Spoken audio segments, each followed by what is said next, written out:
Hello everyone and welcome to the gnarly and bossa nova comic book vault. It's time for new acquisitions, and I've got 12 books spanning 5 publishers this week, including the first issue of Future's End, the relaunch of Ultimate Spider-Man, and Dexter's Lab from IDW. At the end of the show, we will hear from Superhero Enthusiast, who is going to tell us about some books that I didn't read last week. As always, I want to say thanks to Elite Comics in Overland Park, Kansas for helping us out with the show, and if you are ever in the Kansas City area, be sure to check out Elite Comics. They are absolutely fantastic. We appreciate everything they do for us. Once again, in case you missed the vault yesterday with Free Comic Book Day stuff, let me briefly announce again that we have reached our Kickstarter goal for the Midwest in Panels comic shop documentary, and we are incredibly grateful to everybody who's helping us make that movie happen. We will be shooting in just a couple weeks, going all the way across the Midwest, visiting comic book stores.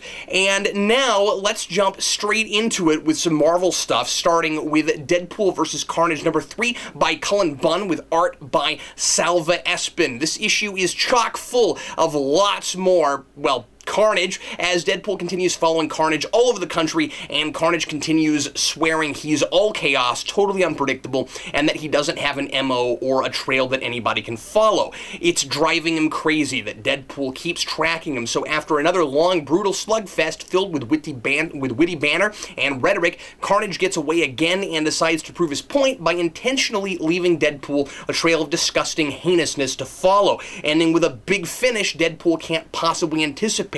An unthinkable trap that ends in an equally, for the reader, unexpected cliffhanger. I'm still really enjoying this gruesome cat and mouse chase, and it's fairly decent character stuff for Deadpool, who sees Carnage as a mirror for himself. I mean, they both kill, they both enjoy it, but Deadpool wants to believe he's better than Carnage despite the way they both relish in the mayhem. Deadpool is terrified that he and Carnage are the same until he witnesses more of Carnage's unspeakable acts and realizes that he's crossed lines that even Deadpool himself wouldn't think to cross in his mission to prove how random his destruction is. The kicker is, all Deadpool's talk about Carnage's idea of chaos is a lie, and there really is a method to his madness, has inadvertently made him even more dangerous. Cullen Bunn still has my favorite voice for Deadpool, and does a great job of making him readable and engaging, and Carnage is as menacing and terrifically nuts as I've ever seen him.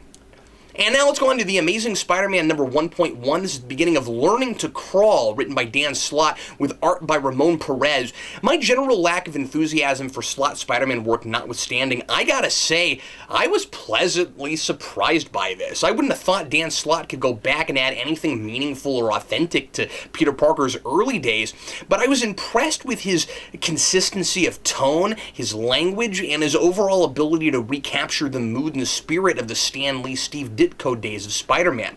I might have expected something a lot more overstated or overdone, as most of the Spider-Man stuff I've read from Slott is rarely remotely subtle.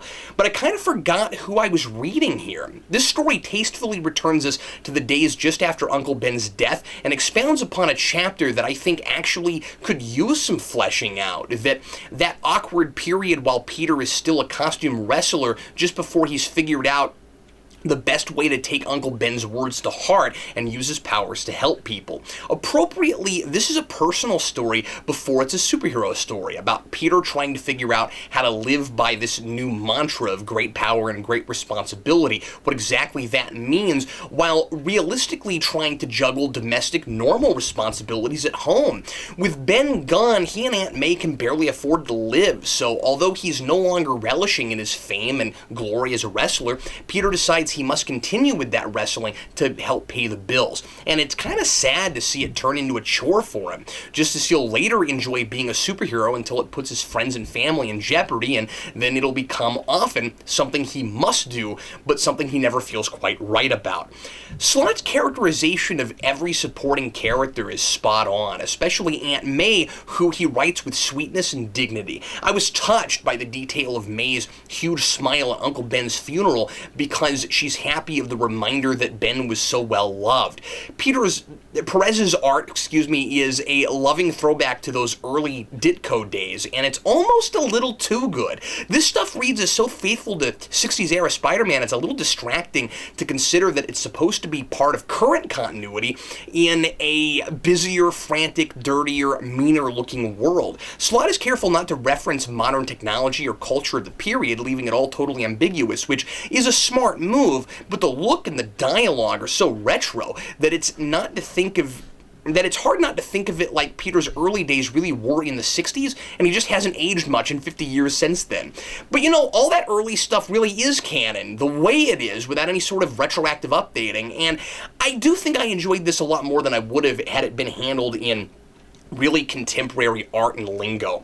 And it's not so antiquated that it comes off as silly. There's a reveal of a new bad guy at the end that made me wonder if Slott may not end up indulging himself a little too much playing in the past after all, though. But I will definitely stick around to find out. Slott demonstrates a thoughtfulness and tenderness in his writing here I haven't seen much from him, and I hope to see him infuse more of his present-day Spidey stories with the same sensibilities. If he's just doing a Stan Lee here, he's doing a remarkably written impersonation. Now let's go on to Miles Morales, the Ultimate Spider-Man #1. Miles Morales is a girlfriend here, and he's looking to his posthumous mentor, Peter Parker, as he so often does, for advice. He wants to tell her that he's Spider-Man because he can't stand keeping the truth from her, which is commendable, but in traditional Spider-Man fashion, the emphasis is on the complex consequences for either choice. He talks to Mary Jane, who puts it in profound terms I hadn't really considered before, and I really commend Bendis for his thoughtfulness in taking the time to discuss superhero relationships in these terms. She says that telling the girl that you like your secret identity is like asking her to marry you. Once she knows, she's going to be in it for the long haul. And Mary Jane suggests that he better make sure she's special enough to him before he decides to do that to her.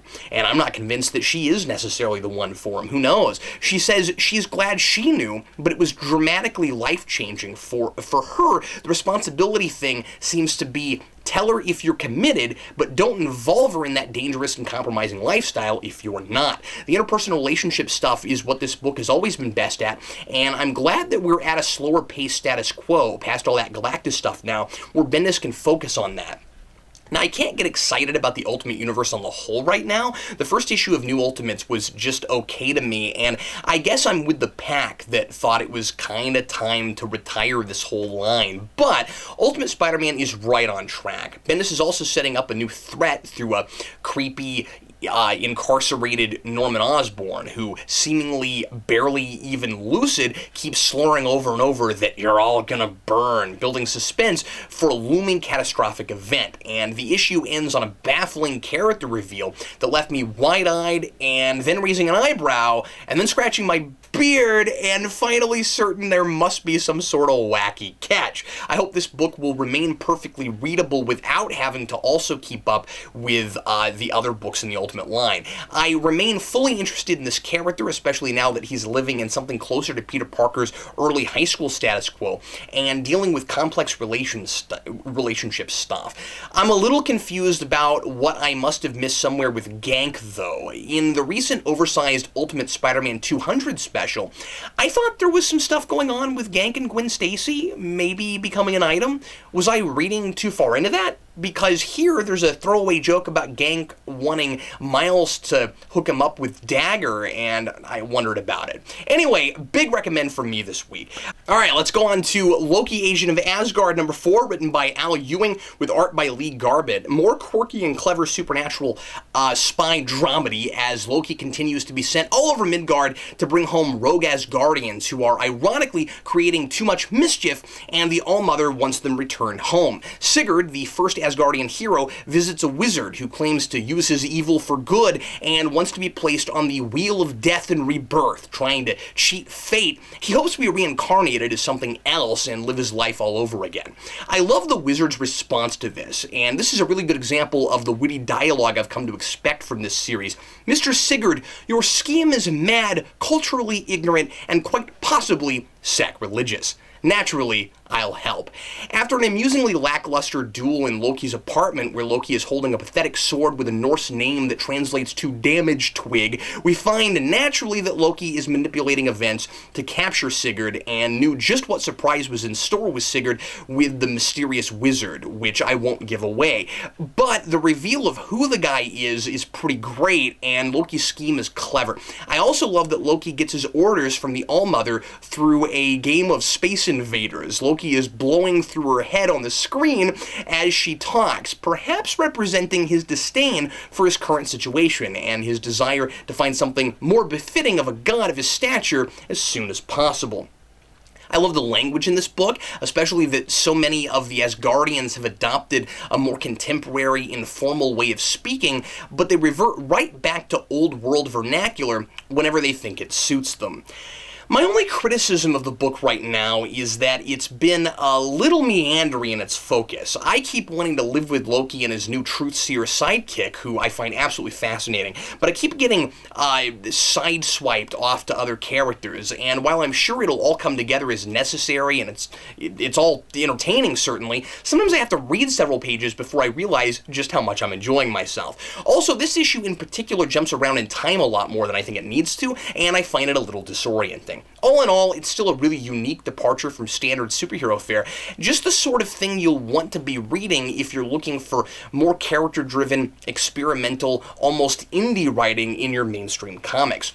And now, moving on to DC, let's start with Futures End #1 by Brian Azzarello, Keith Griffin, Dan Jurgens, Jeff Lemire, and art here by Patrick Zurcher. So, if we're gonna do a 48-issue weekly series with Grifter and Stormwatch and Frankenstein and Mr. Terrific, and all these heroes that weren't popular enough to sustain their own monthly series, could we maybe get Resurrection Man in there somewhere? I mean, right? Okay, here's what you do. You contrive a situation where he gets killed and comes back to life with time powers, so he can get Terry to present day. Anyway, as I said yesterday when I reviewed the Zero issue, Futures End is all about Batman Beyond going back in time to stop Mr. Terrific from building an evil, tyrannical computer called Brother Eye. But the twist is, he stops 5 years short of his destination and the damage is already done. So here we've got to play catch-up, jumping around a pretty disorienting comic to see what Stormwatch and Grifter are up to. Lots of action, lots of space shooting and gunplay, and just a general sense of the world is already in chaos to drive home the point that Terry is kind of screwed and too late. So we've gone from an apocalyptic far future to a semi-apocalyptic near future, and I gotta be honest, it all strikes me as a weird excuse just to get some of these characters back in comics that I had a hard time caring about this whole thing much until the big reveal at the end. And even then, this novel premise prevents it, from having the kind of emotional punch I think it wants to have. Right at the end, Jason tries to get Raymond to help him become Firestorm to stop a major disaster, but Raymond is an irresponsible and totally, at least so far, unlikable jerk who just wants to sleep with hot chicks and waste his life away. So we have to listen to them bicker all the way to the catastrophe, which has resulted in the death of a major superhero, which wouldn't have happened if only Firestorm had gotten there 25 minutes earlier. Serves you right, Raymond. The whole thing is high-octane, fast-paced, intense action, but so far, I just don't have a lot to latch on to because I'm really just here for Batman Beyond. I'm sure there are plenty of people who like the Firestorm or the Grifter books or one of those other guys and are glad to see these characters getting to do something again. And I don't mean to say that if a book doesn't sell well, it proves that it wasn't worth publishing in the first place. Of course not. Popular is not synonymous with good. I, for one, thought Frankenstein was a really neat and fresh book and didn't like seeing it canceled. Of course, I was part of the problem. I didn't keep reading it. But a lot of these characters, at least for me, represent one of the big failings in the vision for New 52 at its inception, which was trying to go backwards and recreate 90s Marvel at DC. And now I have to live with that atmosphere if I want to follow the Batman Beyond time travel story. Right now, I'm having a hard time caring, and part of that is because the premise, at least to me, is just so awkward. The fans of those characters who finally have them back don't really have them back, right? I mean, they're alternate future versions of themselves, unless the ending makes it the actual 5 years in the future, but I'm not going to dismiss this out of hand if it just turns out to be an Elseworlds thing. I like those, and I care more about good stories than I do about continuity. But the weird thing is, there seems to be some sort of odd agenda here to force the characters that didn't succeed all into a book together, and I'm finding that really distracting. Anyway, I am liking the Batman Beyond stuff quite a bit, and I especially like the snarky Alfred AI, who is sort of like Tony Stark's Jarvis in the Iron Man movies. He gives Terry someone to talk to, so he's not just talking to himself until he finds some allies, and I can't help but wish somebody had thought of that back during the Batman Beyond TV show. I think that's pretty great stuff. Overall, I'm feeling a little unenthusiastic about this series so far. Let's go ahead and go on now to Batman Eternal number 5, written by James Tynion IV and art by Andy Clark. The plot thickens, or maybe just gets a lot more confusing, as Red Robin investigates a nanobot swarm that's taking over children in the Narrows, which came from the virus Professor Pig was infecting kids with in the first issue, but which he seems to have known nothing about. We don't know how that's connected yet, really, if at all, to any of the other big plots running through this book so far. I mean, I'm sure it will, but we just don't know yet. We've got, of course, in the background, Falcone taking over Gotham, Gordon's framing the secret society of supervillains Stephanie Brown's father is on, and hopefully the story will stop branching off into all these different directions soon and start actually building on the interesting stuff, because this is a 60-issue weekly book, it feels like it really wants to take its time and convince the reader that its story and scope are so broad and ambitious that it has to keep introducing stuff before it starts to really build on all those big reveals. This series, so far anyway, likes to make a big dramatic deal out of stuff at the end of an issue that end up feeling like a lot less of a big deal come next issue. I might have expected that all-out war on Batman to, already be affecting Batman a couple years after we found out, or a couple issues after we found out about it, but either the police are still mobilizing or they just weren't all that serious about it yet. And I don't really know what the time frame is for this. If this was handled in kind of a real-time format and issue 5 was only a couple hours after issue 3, that'd make a lot more sense, but the pacing really doesn't feel that different from a traditional monthly book. Anyway, Red Robin is here mostly to remind the reader of the fallout after Death of the Family, where the Bat family on the whole isn't really trusting Batman anymore, and they've all gone their own way. And Tim reminds Batman that working together isn't working so well right now after what happened to Nightwing in Forever Evil. Batman is very much alone right now, and that seems to maybe be what this story is going to be about going forward. Joker separated him from his team, and now someone else is separating him from his city. First Gordon, and now the whole department is about to go after him as organized crime is taking over. Like the city is finally fighting Batman's influence in full force. But it's weird how this book is acting as if all these disconnected events that have various people turning against Batman are all related, like fate is taking Gotham from Batman. And I hope that idea pays off in a not as contrived as it seems kind of way. Meanwhile, Harper Row finds Vicky Vale in the Narrows doing her own investigating, except she's not nearly as sharp as Tim Drake. Okay, scratch that. She's not nearly as sharp as your average butter knife. Vicky just goes up to the scariest looking thug in the Narrows and starts asking about Carmine Falcone. Okay, I get investigative reporting is dangerous work, but you can be smart and sneaky about it. Harper berates her after saving her for, being a moron, and I'm glad at least the writing is aware of how stupid that is, but it doesn't make it any less stupid. Why did she do that? Why is she that desperate? There is a good scene with her and her editor about how interns are writing major articles now with tons of grammatical errors and there are no standards of quality anymore, kind of a commentary on the degeneration of the integrity of journalism.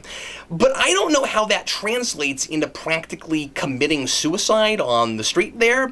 I'm still liking the gritty tone of this book, though I don't care for the art here as well as I did last issue. Some of Clark's faces are unintentionally creepy, a little too Punisher Max for this material, I think, and I'm starting to get a little lukewarm on this series overall. Hopefully it'll reel me back in next issue. All right, let's go on to Green Arrow number 31, written by Jeff Lemire with art by Andrea Sorrentino. This is the end of the Outsiders War arc, which finishes off with some unexpected turns and a really great definitive moment of decision for Oliver as he chooses where he's going from here.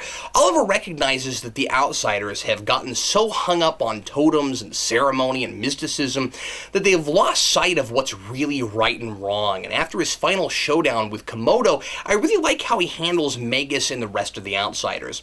This long, complicated story has been all about Oliver's fathers and this organization's path for Oliver. And it's the classic story of a man who has to choose between what he is told he must do and what he feels he must do. Destiny versus his chosen path. What happens finally with Imiko is a little sad but not altogether unexpected given her twisted upbringing. I like how mature and empathetic Oliver is in dealing with her. She is, after all, it turns out, his sister, and I feel for the both of them with how all of that turns out. While I've enjoyed all the lore and intrigue with this story, I'm looking forward to getting out of Origin Land and back to street-level crime drama, which is exactly where Lemire seems to be taking Green Arrow after this. He started this story completely directionless, and now, Oliver, not Jeff Lemire, and now that he's faced his path and is taking the reins of his life again, it'll be interesting to see how he's different from the hot-headed, entitled rich kid he was at the start of all this. It also looks like Clock King and Diggle will start factoring into the main story a lot more as they've been set up in the background of all the Outsider stuff. And I wish I could get more excited about that, but Clock King in this strikes me as a pretty generic mob boss with a gimmick. Maybe as he's more developed, I'll start to come around on him, but Arrow's Clock King spoiled me, and this guy is exactly what I would have expected for the TV show. Ah, well, can't win them all. Number 32 is likely to be a really good place to jump on board with this series if you haven't been reading, but you like what you've been seeing here on New Acquisitions. And now let's go on to some IDW stuff. We're going to head over to Nostalgic Cartoon Land for two new Cartoon Network books. First, let's talk about the debut of Dexter's Laboratory, written by one of my favorite up-and-comers, Derek Friedolfs. So surprised to see him here, who's done a fair amount of Batman work for DC lately, especially the majority of Arkham Unhinged, which I praised a lot when that was happening. I'm surprised to see his name on this, and art expertly lifted right off the TV screen by Ryan Yampoli. Friedolfs gets the comedy of Dexter's Lab. He knows just what Dexter and Dee Dee are supposed to sound like, and he does a pretty excellent job of translating the pacing and comedic timing from the screen to the page, abandoning the overhauled look and feel of the later seasons, which I didn't care for. This comic goes back to the glory days of first season Dexter, really getting back to basics, and it's got the heart of that Tex Avery cartoon stuff that a lot of the mid-90s Cartoon Network shows seem to be drawing so heavily from. Simple situation, set up the gags, knock them down, and then repeat but constantly escalate. It starts off pretty routine. Dexter has a big experiment he wants to run, but he needs Dee Dee out of his way so he won't screw it up, so he touts himself up as a genius for waiting until her dance recital to try out a machine that will increase his brain power to its furthest limits. But of course, it sounds like a movie coming out this summer. But of course, his sister comes home early and messes it all up. So he makes a wishing helmet, basically the Desirovac from the Tick episode Grandpa Wore Tights, and I won't reveal what his wish is, but it comes true and sets up the rest of the story. The story feels a little drawn out, though. Not slow, just more scenes than it probably would have were it actually an episode of the TV show.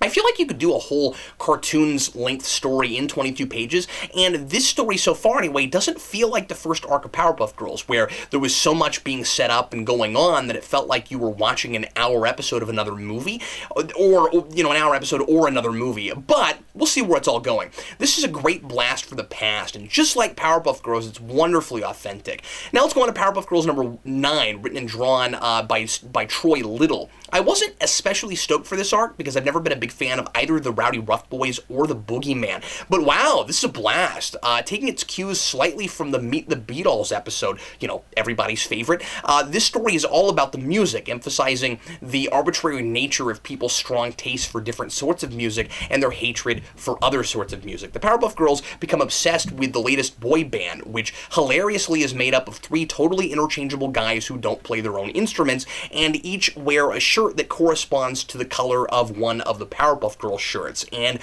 while each thinks she's enamored with one for some kind of reasons of substance. Oh, he's the smartest. It really is as superficial as they go after the one that's wearing the same color shirt they are. Really fun commentary. I also like that the boy band's big gimmick is that they're in 3D and they wear 3D glasses. I like seeing that craze made fun of anywhere I can. So they go to the band's concert, the Rowdy Rough Boys take over the stage, and then they start playing punk music because they hate boy band music and they are calling themselves anarchists. At the end, then the boogeyman shows up out of nowhere. I guess he must have had the same idea the Rowdy Rough Boys had with the concert, with a sinister plan to bring back the age of disco. This whole thing would probably work a lot better as a TV episode, where we could actually get some comedy mileage out of the sound of the music that they're all playing, but little works well within the restrictions of the comic book format. A lot of the humor comes from puns and culturally referential humor, which was a staple of the show. My favorite bit is when Blossom says they've gotta stop the Rowdy Rough Boys before somebody gets hurt, and Bubbles adds, "Yeah, they've gotta be sedated." Why couldn't these be the scripts for a TV revival? Let's go on to Dark Horse with Angel and Faith #2, written by Victor Geschler and art by Will Conrad. Angel and Faith are both on their own and in the middle of their own unrelated subplots at the moment, the common thematic thread being figuring out how to go it alone, be heroes with nobody watching their backs. Now, both Angel and Faith, of course, used to be loners back in the day, and they're trying to go back to the way things used to be, except doing heroic things. And I think both think they can do fine without the other, but my guess is that they'll soon find that the world has become too strange and unfamiliar to operate in alone, with the way the rules of magic have changed, and I like how that's affecting both books.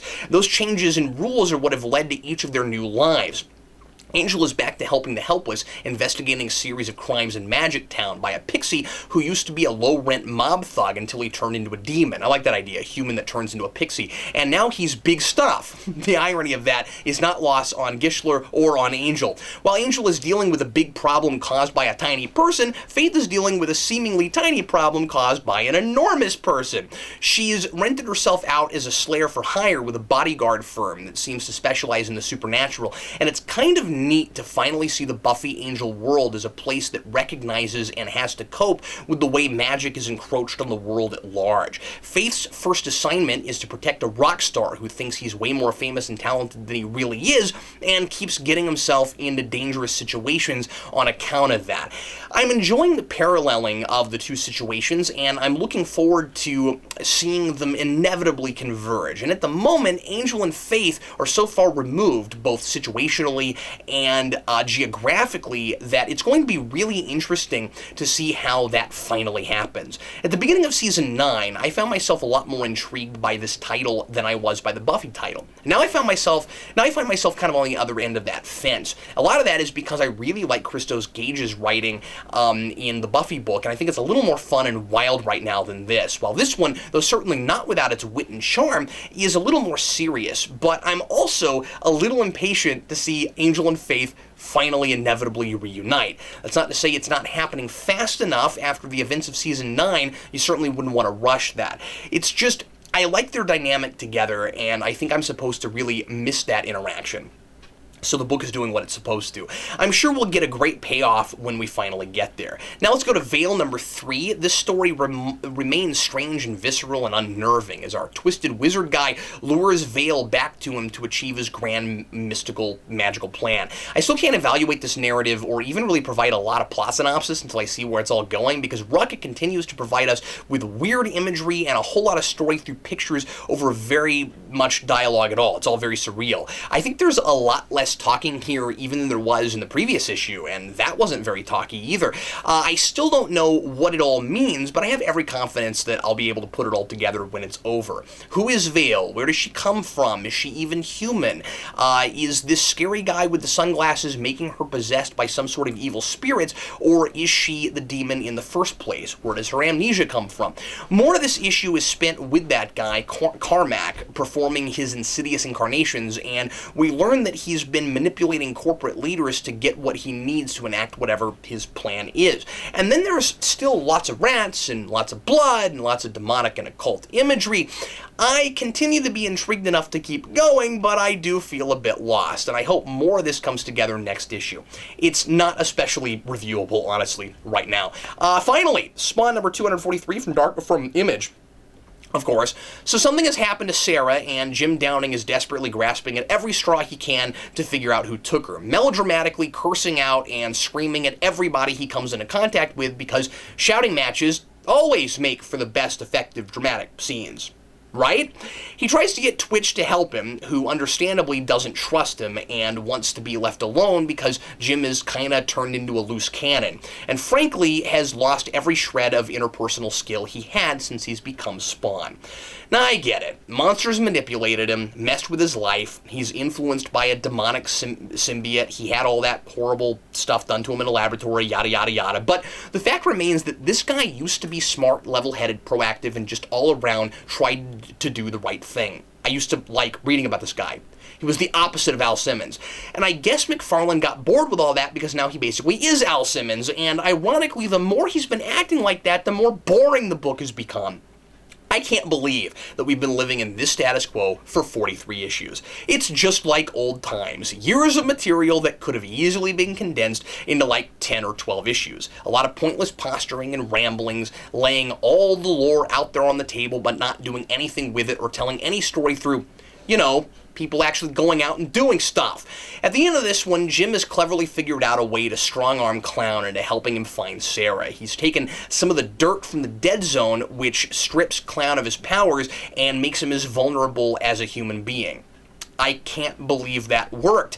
Isn't the Dead Zone neutral ground because of where it is, not because of the soil itself? Weird this idea has never come up before. Probably because McFarlane just thought of it, and like with so many things, has retroactively decided what exactly that place is just so he can force a plot development. This stuff is really just drawn out and boring to me. It's nice to get to see Kordansky draw Violator in his gothic painted style, but since these things have been so mercilessly talky lately, it's just a tease to see a McFarlane cover like this and know that not only does the art inside not look like that, but this thing is still selling itself like an action comic, which it hasn't been in a very long time.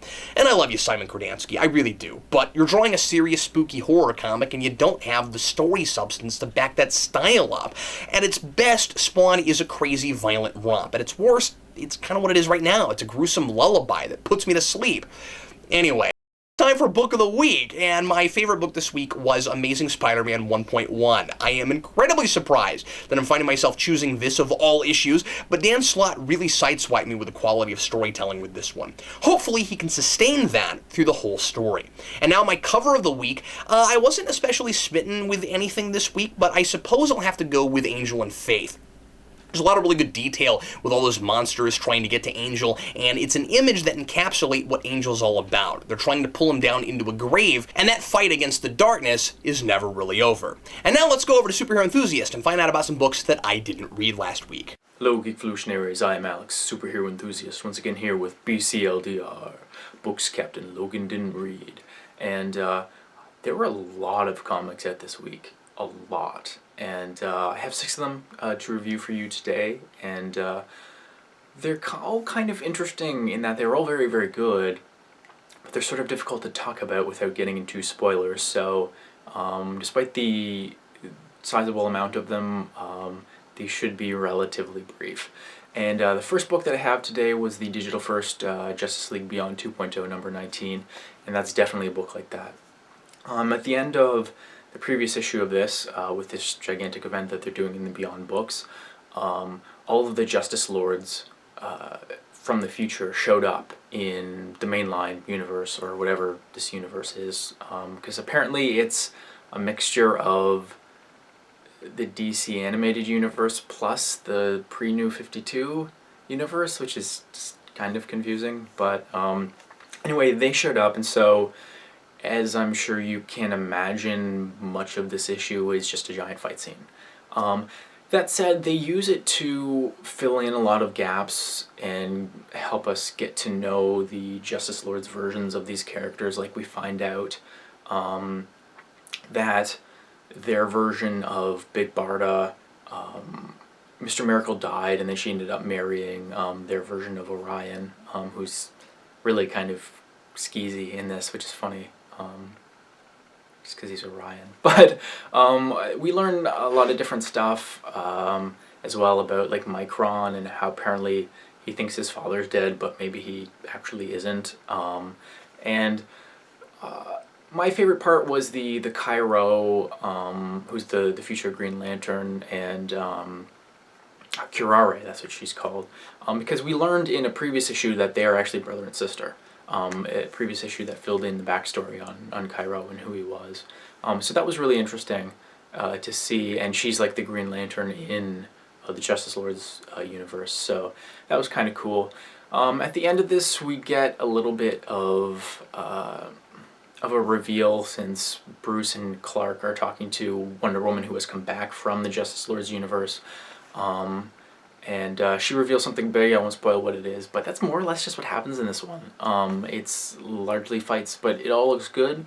The art is great. I'm really enjoying where this is going. And I don't know how many issues this event is going to be, but maybe, I'm assuming they're kind of getting to the middle, and handling it this way of just like a fight in the middle is a good way to get over that kind of hump in the middle of many stories where it gets kind of slow. So that's good. I'm really digging this. I definitely recommend it if you like DCAU stuff and liked that episode of Justice League that had the Justice Lords in it. This is definitely worth checking out because it's the sequel. My next book from DC was Swamp Thing number 31, and I was feeling kind of iffy about this book last time. I wasn't sure to what degree I was really enjoying it, but this has kind of brought things a little bit more back on track, and I'm really, really interested to see how they progress from this point.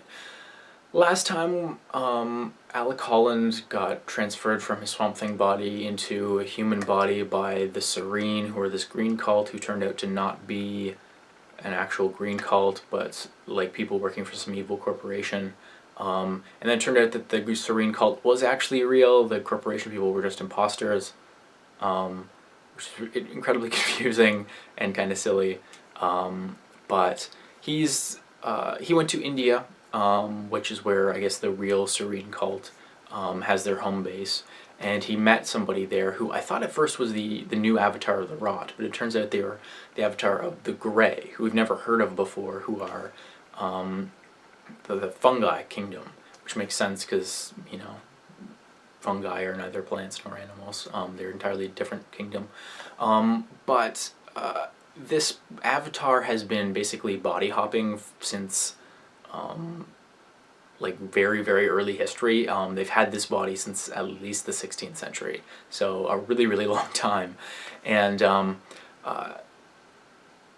she is a he in that sense, in that the body that they're currently inhabiting is female, but the original body was, that they were in was actually male, which I thought was really interesting, and they kind of bring up all these issues of, yeah, if you body hop a lot, gender identity ceases to be relevant, which is kind of cool. Kind of sound like Sound of Nine, but basically in this Swamp Thing, or Alec Holland, or something in the meat body, he decides to go after this evil corporation who stole his body, since they have an idea of where it is, and he body hops into the old fungi kind of Swamp Thing body, fungi mushroom thing body, and he's able to go track them down.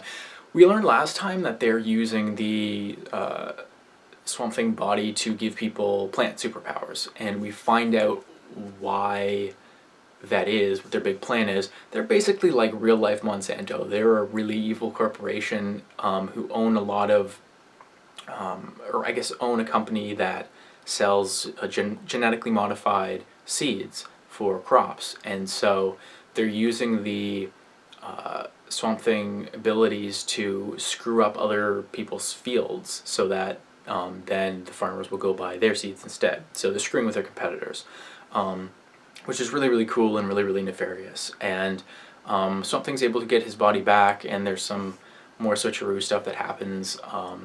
We also get a reveal at the end of this that kind of like I suspected.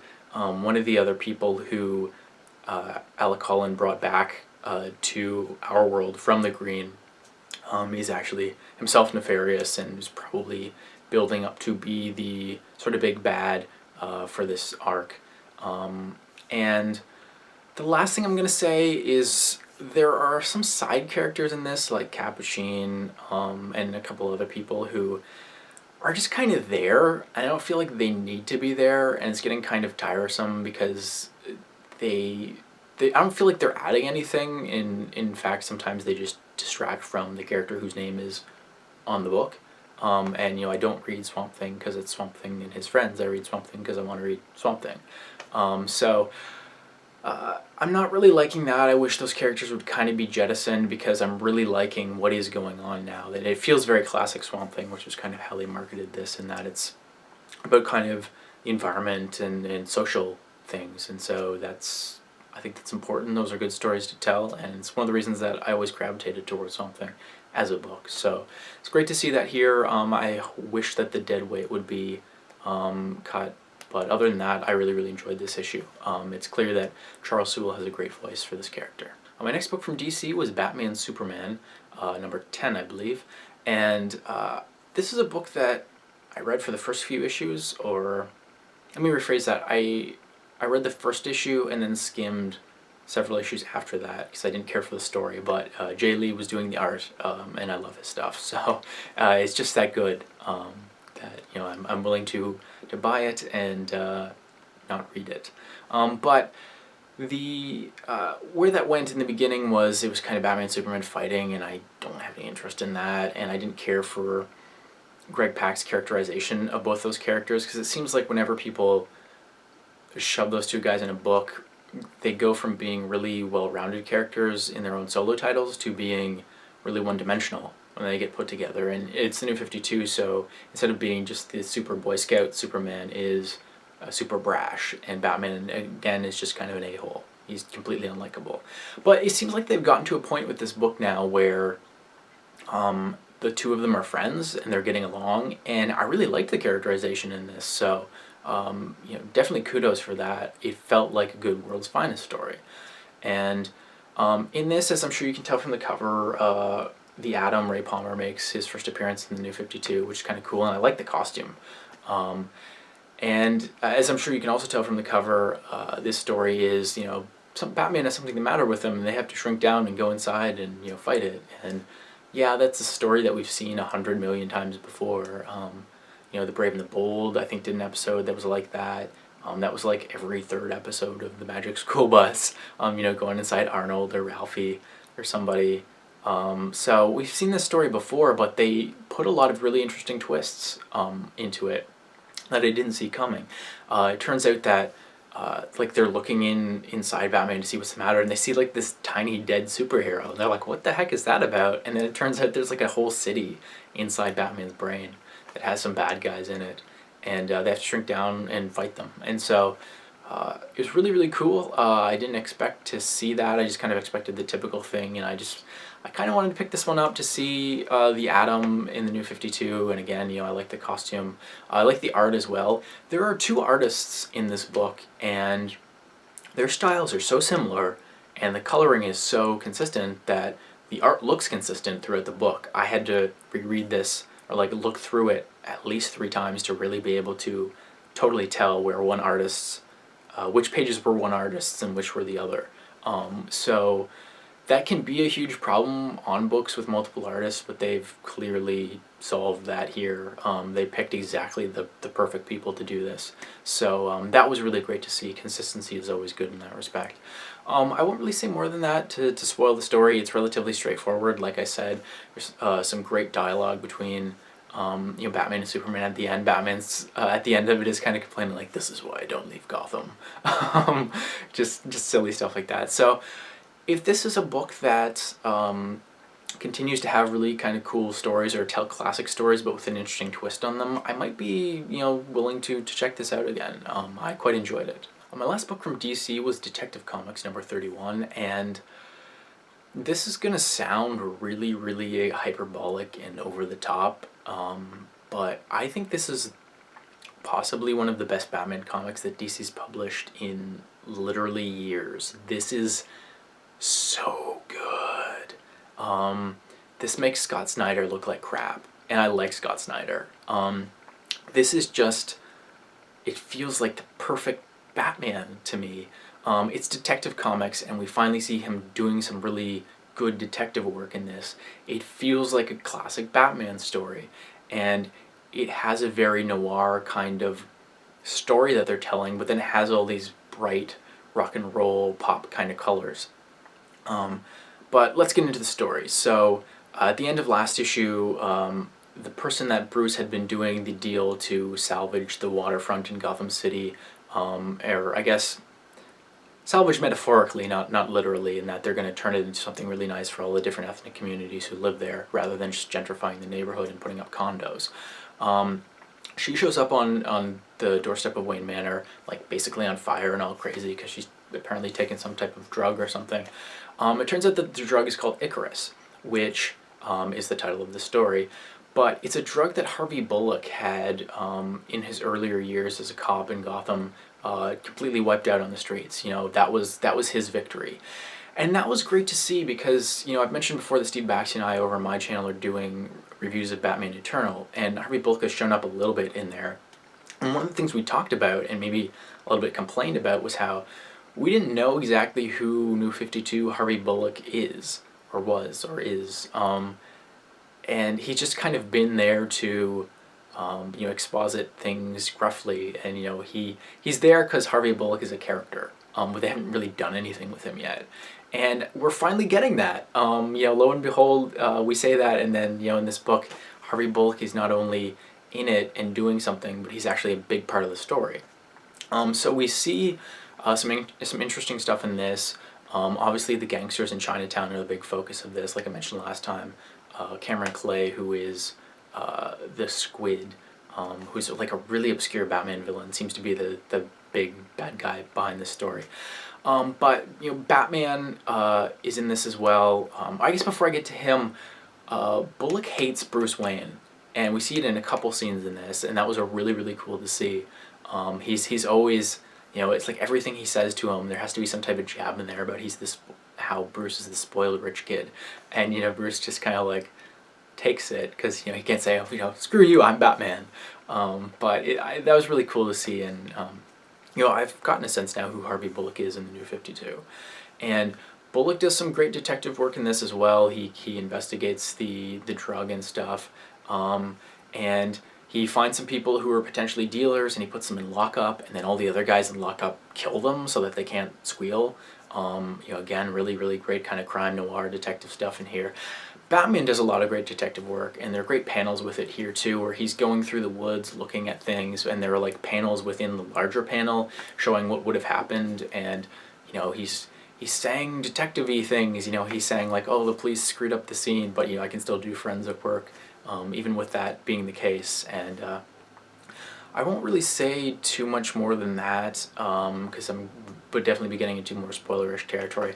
But there's a great scene in this where Batman has to fight a guy. Well, Batman is actually kind of put in a trap, and then he has to fight a guy. And of course he's Batman, so he defeats him, but it's kind of a tough job. And Batman like beats him up, and then he says to him afterwards, like, you have this wrong with you, and this wrong with you, and this wrong with you. You know, your spine is, you know, out of place, and, you know, you might have, you know, nerve damage and stuff like that. He goes through this huge list of things and is like, you know, you need medical attention, and then, you know, he tries to get him to talk. You know, it's very much kind of a swear to me kind of a scene, which is really cool. Yeah, I don't know what to say other than that. Just, this is my favorite Batman book right now, and we're only 2 issues into it, and it may seem really premature to say that, but I like this better than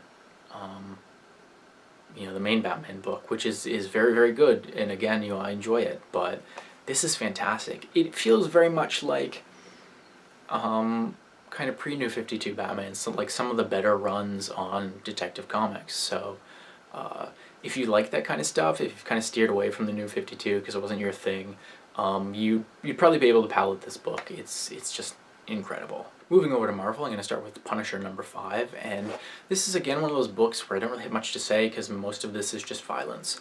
And now it's a Punisher book, so that's kind of to be expected. But we find out that the Howling Commandos who've been tracking down Frank Castle now, I guess, know where his base of operations is because they put a tracker on that coyote from earlier in the story. And it went to Frank's place. And this is we're getting into the climax here with this story, and that the drug cartel were working with Electro to kind of take over LA. And Electro turns out all of the power to the city. That sounds familiar. So much of this is just kind of the gangs taking over and fighting the cops, and then the Punisher shows up and he starts raising hell himself. And so that was really cool to see. Don't really have much to say other than that this is very, very good. The art is gorgeous. It's kind of building to its head here, so I'm really curious to see what things are like in issue number 6. That's really it for this. Just consistently a great book. My last book from Marvel, my last book today was She-Hulk number 4, and this continues to be just fantastic.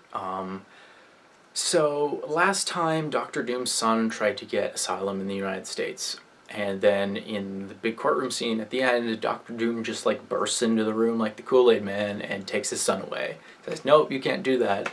You must obey Doom.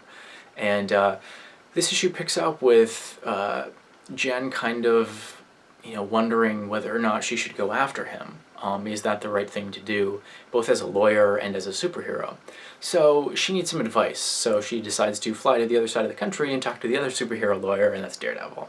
And there's a great scene in this with her and Matt on top of the Golden Gate Bridge, just kind of like talking, and she's getting advice from him, and he gives some really good advice. I really liked how Matt was written in this. He felt extremely consistent with how Mark Waid writes him over in the Daredevil books, so that was really great to see. But they go out afterwards and fight crime in the city, and there's this gorgeous like almost 2-page spread of them fighting, and it's gorgeous. I don't know what else to say. It's gorgeous. And so she gets the inspiration that she needs from him, and ultimately decides that she's going to, and so she heads to Latveria to bring him back. And I'll just kind of leave it there, not spoil anything. But this book, it started off amazing, and it just keeps getting a little bit better and a little bit better and a little bit better with every issue. And if you're not reading this, I really, really recommend it. We're still only 4 issues in, so that's relatively easy to get caught up on.